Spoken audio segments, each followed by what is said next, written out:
ये दुर्भाग्य की बात है कि जल रहा है ये राज्य, एक अत्यंत महत्वपूर्ण उत्तर पूर्व का राज्य, भारत का राज्य, भारत के सीमावर्ती इलाके का राज्य, एक नाजुक प्रदेश।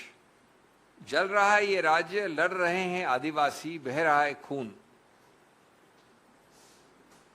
निर्णय क्यों राज्य पर छोड़ा, केंद्र ने क्यों नहीं बनाया कानून?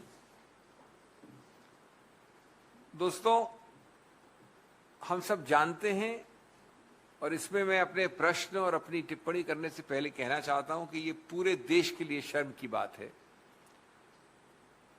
मुख्यमंत्री मणिपुर ने खुद ने कहा है कि 1 या 2 दिन पहले तक वहां लगभग औपचारिक, वास्तविक कितना हम जानते नहीं है, औपचारिक टोल था 60 मृत्युएं, 250 के लगभग लोग गंभीर रूप से चोट खाए हुए थे, 1700 से 2000 घर जल गए थे, 10,000 लोग छिन्न भिन्न होकर घूम रहे हैं।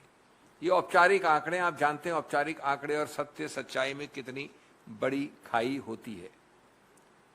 और हम ये भी जानते हैं कि ये लगभग आज 9 तारीख 10 तारीख जब हो रही है, 1 हफ्ता होने वाला है इस बात को। मैं आपको दर्शाना चाहता हूं एक वाक्य, जो एक वारदात जो उच्चतम न्यायालय में कल हुई, उसके आधार पर कि किस प्रकार से प्रदेश सरकार भी और केंद्र सरकार भी बहुत हद तक जिम्मेवार है इस नाजुक स्थिति के लिए। पहले 2 मिनट में आपको बता दूं कि कल उच्चतम न्यायालय में माननीय मुख्य न्यायाधीश ने, और मैं इसको कोई राजनीति से नहीं लिंक कर रहा हूं, उनका एक अलग वक्तव्य था, लेकिन मैं उसको आधार बना के बात कर रहा हूं अपनी, बड़ा स्पष्ट कहा, आपने देखा, आपने छापा, आपने पढ़ा, आपने कहा है, उसको प्रकाशित किया है, सार्वजनिक रूप से सबके सामने है। कोर्ट में कहा कि ये लोग सब जानते हैं, तो हम सब जानते हैं कि लगभग 22-23 वर्ष पहले एक संविधान पीठ का निर्णय है उच्चतम न्यायालय का, 22-23 वर्ष पहले, जो ये स्पष्ट करता है कि ये प्रावधान अनुसूचित जातियों, जनजातियों के विषय में, शेड्यूल्ड ट्राइब्स के विषय में सिर्फ अधिकार क्षेत्र है केंद्र सरकार प्रेसिडेंशियल ऑर्डर द्वारा, राष्ट्रपति की सूचिका के द्वारा।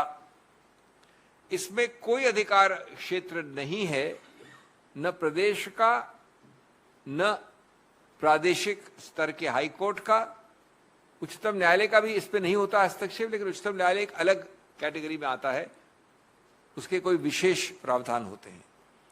और कल उन्होंने कहा कि यह आश्चर्य की बात है कि यह पता नहीं था किसी को, और मणिपुर हाईकोर्ट को भी इसका संज्ञान होना चाहिए।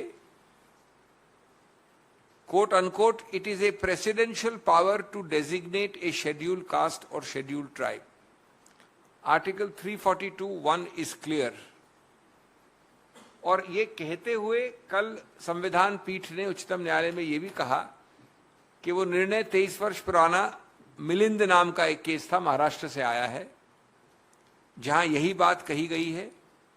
और उसके बाद यही मुख्य न्यायाधीश माननीय न्यायमूर्ति चंद्रचूड़ साहब ने 2017 के एक भिन्न निर्णय में यही बात कही है। इस सबका जिक्र हुआ।